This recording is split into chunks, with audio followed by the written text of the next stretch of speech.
أقبلت يا رمضان الخير مشرقة أيامك الغر بالآلاء والنعم. Sahabat LC, sebelum kita lanjut videonya, jangan lupa like, komen, dan subscribe channel ini agar sahabat semua tidak ketinggalan video-video terbaru dari LC. Dan share video ini agar sahabat semua bisa mendapatkan manfaat dan keberkahan dari video ini. Dan jangan lupa follow akun Instagram LC di @lcmedia.id dan Facebook Lembaga Studi Islam. Terima kasih atas dukungannya. Wassalamualaikum warahmatullahi wabarakatuh. وفي فيض من العطر هنا رمضان مدرسة تنير مآثر الفكر على الآيات والذكر وفي فيض من العطر هنا رمضان مدرسة تنير مآثر الفكر هنا رمضان مفتاح ودرب جاد بالخير يعانقنا فيمنحنا جمالا مشرقا يسري جمالا مشرقا يسري. Assalamualaikum warahmatullahi wabarakatuh. Sahabat LC yang dirahmati oleh Allah Subhanahu wa taala. Alhamdulillahi rabbil alamin wa bihi nasta'in ala umurid dunya waddin. Assalatu wassalamu ala asyrafil anbiya'i wal mursalin wa ala alihi wa ashabihi wa man tabi'ahum bi ihsanin ila yaumiddin summa amma ba'd. Alhamdulillah, segala puji hanya milik Allah Subhanahu wa taala yang masih mempertemukan kita dengan bulan Ramadan di tahun ini. Semoga Allah Subhanahu wa taala berikan taufik kepada kita untuk bisa membersamai Ramadan dan mengisinya dengan amal-amal soleh yang sangat banyak dan juga berkualitas tinggi. Salawat serta salam selalu terlimpah tercurah kepada Nabiullah Muhammad sallallahu alaihi wasallam beserta keluarga, sahabat, dan insyaallah kita bagian dari umatnya yang mendapatkan syafaat beliau. Baik, sahabat LC yang dirahmati oleh Allah Subhanahu wa taala. Pada kesempatan kali ini kita akan membahas di antara sunnah-sunnah yang hendaknya dilakukan oleh seorang yang saum, ya, atau seseorang yang berpuasa. Ya.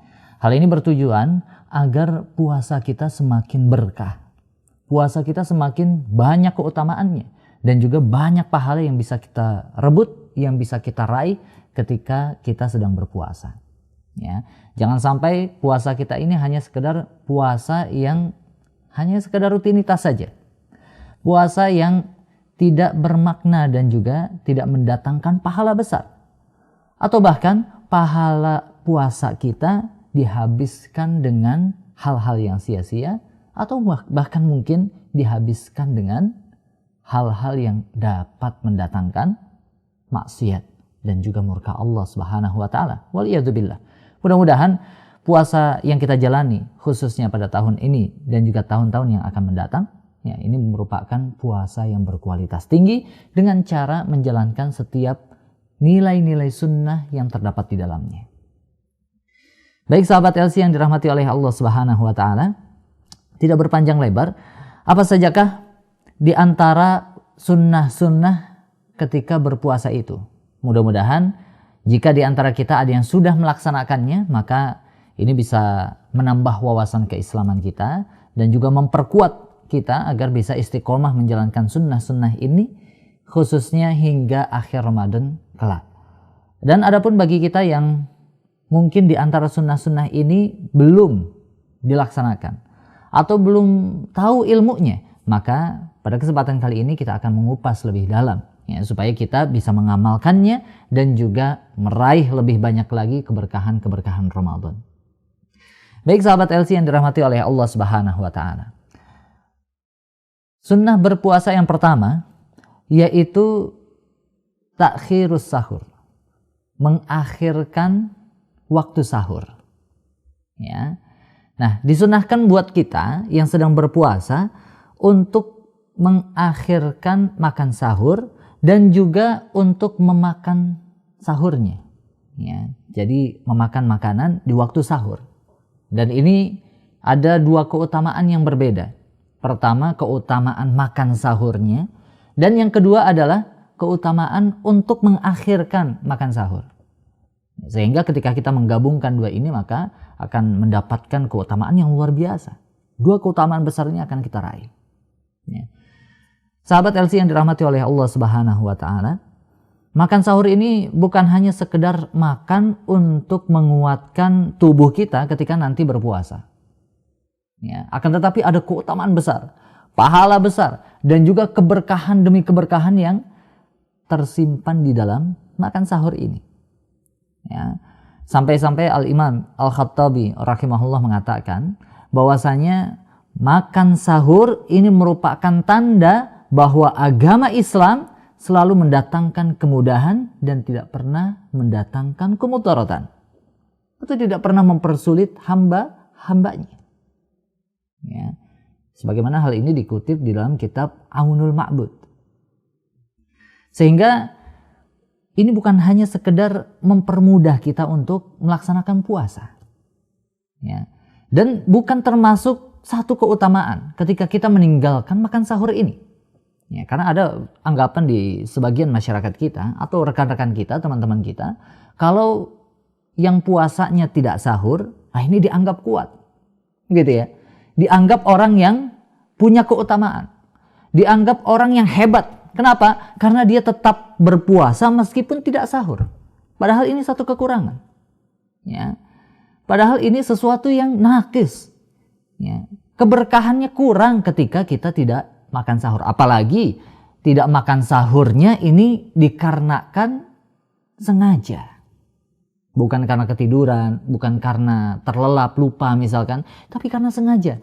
Untuk menunjukkan bahwasanya dirinya itu kuat, dirinya itu hebat, bisa melaksanakan puasa tanpa makan sahur. Waliyadzubillah. Ini sama sekali bukan satu keutamaan. Karena Nabi SAW bersabda, ya, man aroda ayyasuma, siapa saja di antara kalian yang ingin berpuasa, falyatasahhar bisyai'in. Jadi kalimatnya jelas, ya, falyatasahhar. Ya, bahkan memakai fi'il amr. Maka sahurlah dengan sesuatu.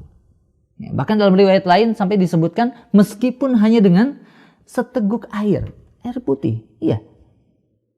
Kenapa? Karena di dalam sahur ini, sahabat LZ, ada keberkahan yang Allah selipkan di dalamnya.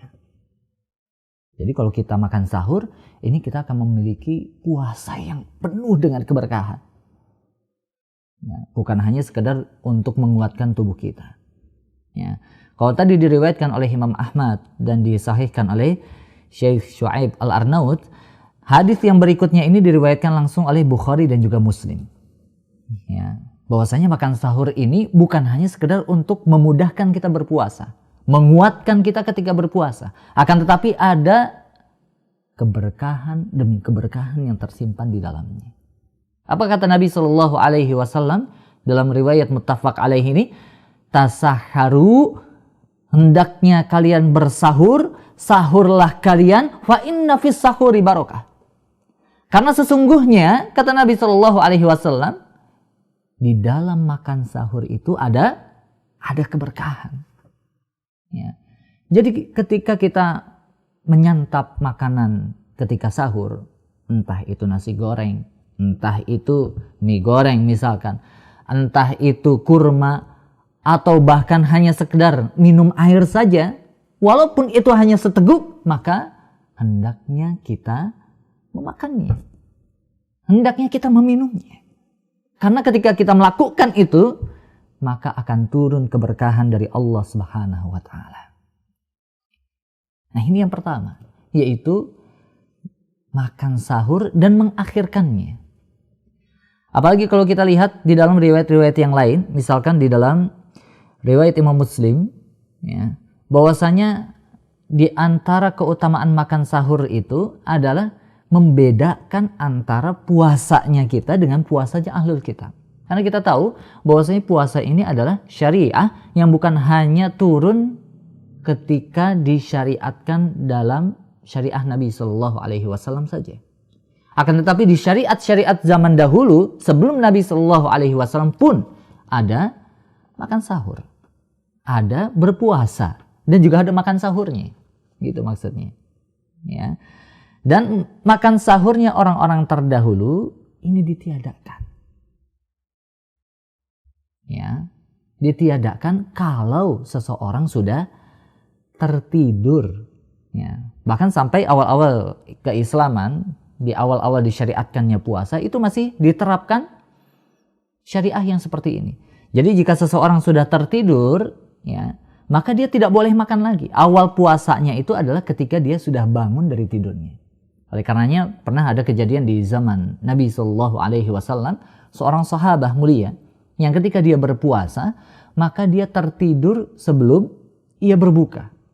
Ya, karena syariahnya ketika itu adalah seseorang memulai puasa ketika dia bangun, maka ketika dia bangun di malam hari, maka saat itu juga dia mulai puasa. Dan dia tidak sempat untuk makan sahur. Ya. Berbeda dengan orang-orang yang dia makan dulu sebelum tertidur. Itulah sahurnya. Jadi sahurnya orang-orang terdahulu adalah sebelum dia terlelap tidur.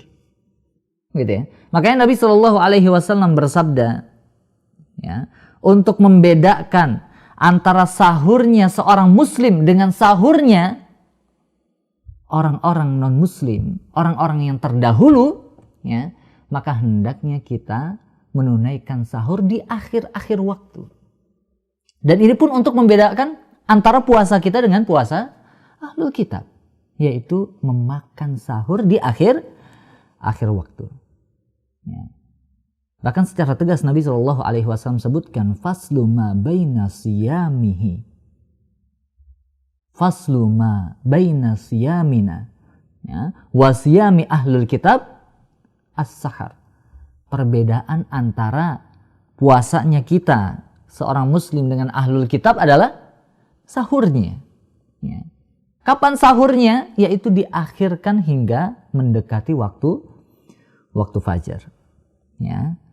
Nabi SAW juga melanjutkan, ya, bahwasanya tasaharna ma'a Rasulillahi SAW.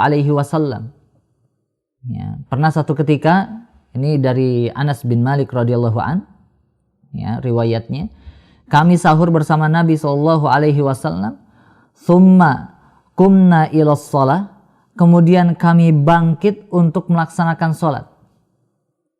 Ya, maksudnya ini adalah sholat subuh atau sholat fajar. Ya. Kemudian ada yang bertanya kepada Zaid bin Thabit radhiyallahu an, ya, qultu kam kana qadru ma bainahuma, katakan kepada kami berapa jarak antara engkau sahur dengan apa? Engkau melaksanakan sholat subuh bersama Nabi SAW. Ya. Maka dijawablah oleh sang rawi, qala khamsina ayat. Kurang lebih itu sekitar 50 ayat ketika membaca Al-Quran.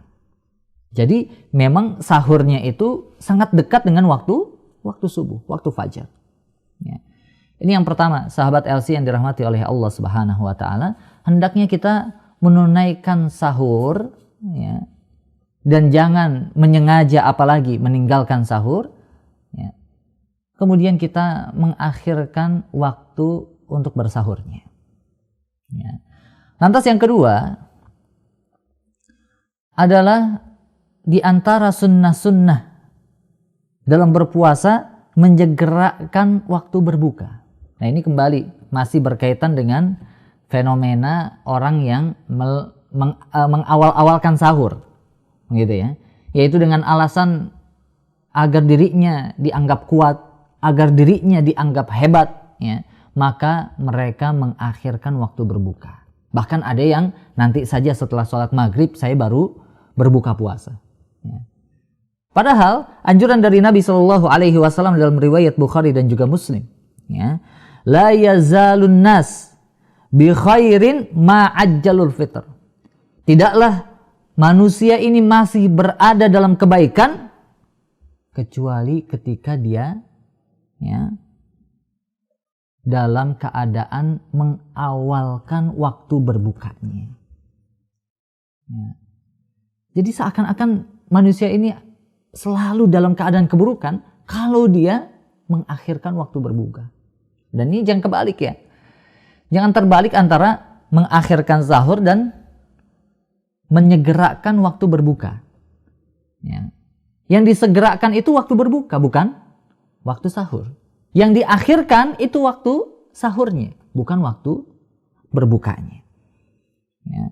Bahkan kata Nabi Shallallahu Alaihi Wasallam, umatnya akan senantiasa berada di atas jalan Nabi Shallallahu Alaihi Wasallam kalau mengawalkan waktu berbuka, menyegerakan waktu berbuka. Jadi ketika kumandang azan maghrib sudah tiba, maka hendaknya kita segera meneguk seteguk air atau memakan buah kurma sebagaimana yang dianjurkan oleh Nabi Shallallahu Alaihi Wasallam. Ya, jadi jangan sok-sok hebat deh kalau dalam masalah berbuka puasa, menyegerakan berbuka puasa atau mengakhirkan sahur. Ya. Masalah sahur dan berbuka ini bagian dari ibadahnya seorang muslim. Jangan sampai kita merasa sok hebat, sok kuat, akhirnya kita menyelisihi Nabi Shallallahu Alaihi Wasallam dalam masalah beribadah, khususnya dalam masalah berpuasa. Kemudian sahabat LC yang dirahmati oleh Allah Subhanahu Wa Taala, kaum muslimin, a'azzani Allahu wa iyyakum. Ya. Kalau tadi kita membahas tentang mengakhirkan waktu sahur dan juga mengawalkan waktu berbuka atau menyegerakan waktu berbuka. Ya. Maka apa yang hendaknya dimakan ketika berbuka puasa? Juga hal ini nanti berkaitan juga dengan apa yang hendaknya kita makan ketika sahur. Nah, sahabat LC yang dirahmati oleh Allah Subhanahu Wa Taala, sebenarnya makan apapun ketika sahur ataupun berbuka itu dibolehkan dan sangat dianjurkan selama tadi sunnahnya adalah mengakhirkan sahur dan menyegerakan berbuka. Ya. Akan tetapi memang ada makanan-makanan khusus, ya, yang jika kita mudah untuk mendapatkannya, hendaknya jangan sampai kita berbuka kecuali dengan makanan khusus ini. Apa makanan khusus itu? Hal ini sebagaimana yang diriwayatkan oleh Anas bin Malik radhiyallahu an, dan riwayat ini disahihkan oleh Syekh Al-Albani rahimahullah. Apa itu? Kana Rasulullah sallallahu alaihi wasallam yuftiru ala rutabat qabla ay yusalli. Nabi sallallahu alaihi wasallam beliau senantiasa berbuka dengan kurma. Rutob ini adalah kurma yang masih basah. Ya, bukan kurma yang sudah dikeringkan untuk diawetkan ya, agar lebih lama masa kadaluarsanya. Tapi yang lebih afdol adalah dengan rutob. Ini jika ada. Ya, meskipun memang kalau di negeri kita harganya mungkin berbeda ya, lebih tinggi yang rutob harganya. Akan tetapi karena ini disunnahkan oleh Nabi Shallallahu Alaihi Wasallam, maka hendaknya kita mengambil sunnah Nabi Shallallahu Alaihi Wasallam ini, dan kita mendapatkan keberkahan bukan hanya dari menyegerakan waktu berbuka, tapi juga dengan makanan yang biasa dimakan Nabi Shallallahu Alaihi Wasallam. Ya. Dalam riwayat lain bahkan disebutkan, ya, kalau tidak ada rutob maka dengan tamar, dengan kurma yang kering. Ya. Kalaupun tidak ada maka hendaknya dengan segelas air putih. Gitu ya. Dan ini bukan berarti berbuka dengan yang lain itu tidak diperkenankan, tidak diperbolehkan, bukan. Akan tetapi kalau misalkan ada kurma ataupun ada air putih, gitu ya, dibandingkan dengan makanan-makanan yang lain, dengan gorengan, ya, dengan nasi goreng misalkan, atau dengan kue-kuehan. Kalau misalkan ada kurma, maka hendaknya kita mendahulukan kurma dibandingkan dengan yang lain. Ya, dan juga jangan sampai kita dalam istilah di masyarakat kita ya, balas dendam untuk berbuka puasa. Nah, tadi udah nggak makan nih pagi sama siang, ya sekarang dipuas-puasin, tidak. Ya. Karena Nabi Shallallahu Alaihi Wasallam sebagaimana riwayat yang tadi disebutkan, ya, yuftiru ala rutobat qabla ayyusalli. Beliau hanya berbuka puasa dengan kurma sebelum beliau sholat. Jadi hendaknya kita jangan memperbanyak makanan ketika berbuka. Ya, segera akan menunaikan sholat, baru setelah selesai sholat, baru kita mengisi kembali tenaga kita dengan makanan-makanan yang lain. Ya, ini diantara sunnah-sunnah yang diajarkan Nabi Shallallahu Alaihi Wasallam. Ya, jangan sampai kita nanti sholatnya nggak kuat, sholat maghrib hanya 3 rakaat, gitu ya. Nanti kita bisa sambung dengan makanan yang lainnya setelah waktu maghrib selesai, setelah sholat maghrib selesai. Ya. Kemudian, dan ini yang keempat, ya, sunnah puasa yang hendaknya jangan sampai kita lalaikan adalah hendaknya kita berdoa kepada Allah Subhanahu wa Ta'ala, baik sepanjang waktu kita berpuasa ataupun ketika berbuka puasa. Jadi buka puasa jangan sampai sibuk megang handphone, main game misalkan dalam rangka menunggu waktu berbuka puasa, ataupun ngobrol-ngobrol dengan obrolan-obrolan yang mengandung maksiyah wal'iyadzubillah, ya, dengan ghibahnya. Nah, nanti kita akan bahas lebih dalam di sunnah yang berikutnya. Ya.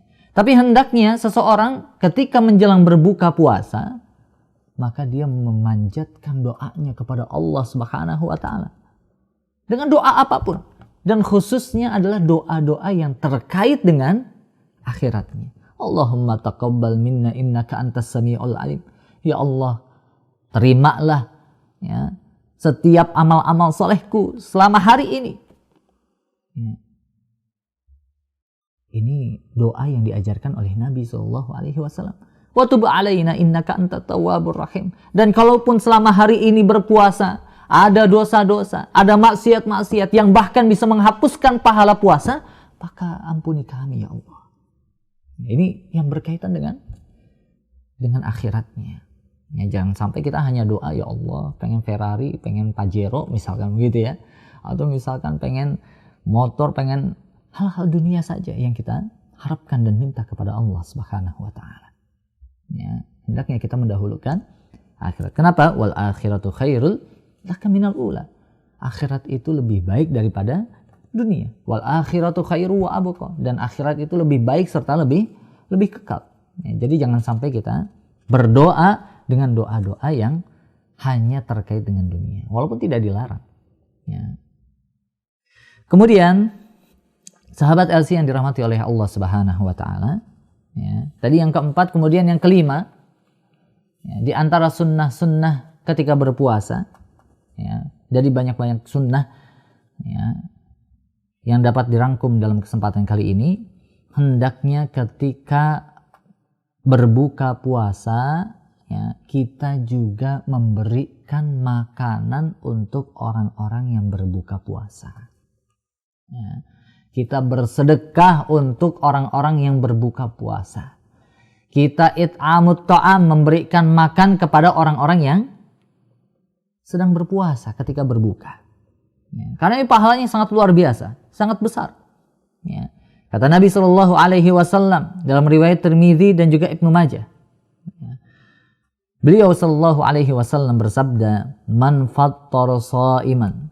Siapa saja yang memberikan makanan berbuka bagi orang yang berbuka puasa, ya, kana lahu mithlu ajrihi ghaira annahu la yanqusu min ujurihi syai'a. Ya, atau dalam riwayat lain, ghaira annahu la yanqusu min ajri shaimi syai'a. Yang memberi makan orang yang berpuasa ini, sahabat, satu orang saja, satu kotak nasi saja, atau bahkan satu butir kurma saja, ya, maka dia akan mendapatkan ajar pahala sebagaimana orang yang berpuasa tersebut. Ghaira annahu la yanqusu min ajri shaimi syai'a. Tanpa mengurangi pahala puasa yang diberikan makan tadi. Jadi yang diberikan makan tetap dapat pahala puasanya. Tapi kita dapat kopian pahala puasanya. Dapat yang semisal dengan pahala puasanya. Sehingga pada saat itu kita mendapatkan dua pahala puasa. Yaitu pahala puasa dari yang kita jalankan hari ini dan juga pahala puasa dari memberikan makan orang lain. Ini kalau baru satu yang diberikan makan berbuka puasa. Bagaimana kalau 100? Bagaimana kalau 1000 orang yang diberikan makanan? Ya, makanya jangan sampai kita lewatkan kesempatan untuk memberikan makanan ketika berbuka puasa kepada orang lain. Ya. Afwan, meskipun hanya sekedar, ya, ketika kita buka puasa bersama dengan teman-teman kita, hanya sekedar makanan yang kita terima, begitu ya, yang sudah sampai kepada kita, ya, ini kita oper kepada teman kita. Atau hanya sekedar kurma yang ada di kita, ada 3 butir, bagikan 1 butir kepada orang lain. Meskipun hanya sekedar itu. Jangan sampai kita lewatkan sunnah yang satu ini. Ya. Dan yang terakhir, sahabat LC yang dirahmati oleh Allah Subhanahu wa Ta'ala, yaitu di bagian yang ke-7, di antara sunnah-sunnah berpuasa adalah meninggalkan kata-kata dan amal yang kotor, yang fahisyah. Ya. Karena Nabi Shallallahu Alaihi Wasallam ini bersabda, ya, malam yada' qaulaz zur, siapa saja yang tidak meninggalkan perkataan-perkataan dusta, wal amalu bihi, juga termasuk perbuatan-perbuatan dusta, ya, yang tidak meninggalkan itu semua selama dia berpuasa, falaisa lillahi hajatun, maka Allah Subhanahu wa Ta'ala sama sekali tidak butuh ayyada'a ta'amahu wa syarabah, terhadap puasanya, terhadap lapar dan dahaganya. Di antara sunnah-sunnah berikutnya ketika berpuasa, ya, setelah tadi kita mudah-mudahan bisa menjalankan sunnah dalam rangka memberikan makan orang yang berpuasa. Kali ini lebih umum lagi, ya, yaitu banyak berderma, banyak bersedekah, banyak berinfak, dan juga banyak beribadah ketika berpuasa. Ya. Karena Nabi Shallallahu Alaihi Wasallam mencontohkan dalam riwayat Bukhari dan juga Muslim, dan riwayat ini cukup panjang. Ya. Karena Nabi Shallallahu Alaihi Wasallam ajwadan nas bil khair. Nabi Shallallahu Alaihi Wasallam itu orangnya itu selalu yang paling pertama, paling cepat dan paling banyak dalam melakukan kebaikan, dalam bersedekah, dalam berinfak, ya, dan dalam amal-amal khair yang lain. Wa kana ajwad ma yakunu fi Ramadan. Dan beliau Shallallahu Alaihi Wasallam lebih banyak lagi, kuantitas maupun kualitasnya pun ditingkatkan ketika bulan Ramadan itu sudah tiba. Ya, termasuk diantaranya sedekah untuk memberi makan orang yang sedang berpuasa, gitu ya. Makanya ayo berlomba-lomba. Begitu juga dengan amal-amal soleh yang lain, sholat tarawihnya, sholat witirnya, sholat sunnahnya, zikirnya, baca Al-Qur'annya, itu semua banyak sudah dicontohkan oleh orang-orang soleh sebelum kita. Makanya jangan sampai isi waktu Ramadan ini dengan hal yang sia-sia, main game, ngobrol sana sini, nongkrong dan lain sebagainya. Hindari itu semua. Paling tidak ketika Ramadan ini sudah tiba, hendaknya kita banyak membaca Al-Quran, banyak berzikir, taqarrub kepada Allah, dan juga banyak bersedekah. Ya. Serta satu sunnah yang terakhir yang tidak boleh kita lewatkan, dan ini tercantum di dalam kitab At-Tadhib, ya, yaitu di dalam kitabnya Fikih Syafi'i. Di antara sunnah berpuasa adalah meninggalkan qaulaz zur wal amalu bih, kata-kata yang dusta, kata-kata kotor, dan juga kata-kata yang mengandung kesia-siaan, serta beramal dengan amal yang kotor atau amal yang mengandung kesia-siaan. Tidak ada pahalanya sedikit pun di akhirat. Ya. Karena Nabi Shallallahu Alaihi Wasallam bersabda, ya, malam yada' qaulaz zur, siapa saja yang tidak meninggalkan kata-kata dusta ataupun yang tidak bermanfaat untuk akhiratnya, wal amalu bih, dan juga amal-amal yang dusta ataupun amal-amal kotor, amal-amal yang tidak mengandung manfaat untuk akhiratnya, falaisa lillahi hajatun, maka Allah sama sekali tidak akan butuh dengan ayyada'a ta'amahu wa syarabah. Allah enggak butuh puasanya, lapar dan dahaganya selama seharian itu tidak dianggap oleh Allah Subhanahu wa Ta'ala mendapatkan pahala yang luar biasa.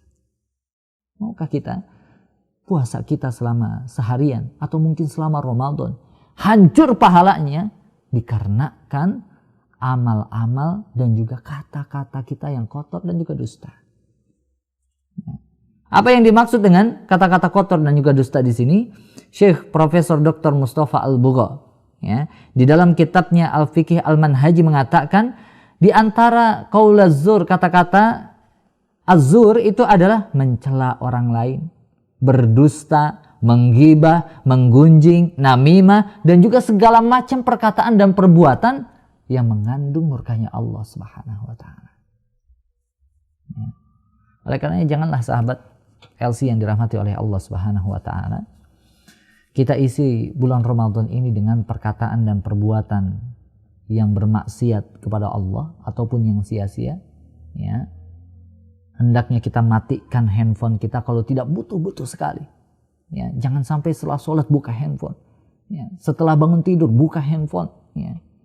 Dan itu tidak ada kebutuhan kita di dalamnya. Hanya sekedar scrolling saja, lihat sana sini saja, pengen tahu saja, kepo-kepo saja, tidak. Selama Ramadan ini isi semua waktu kita dengan amal-amal soleh.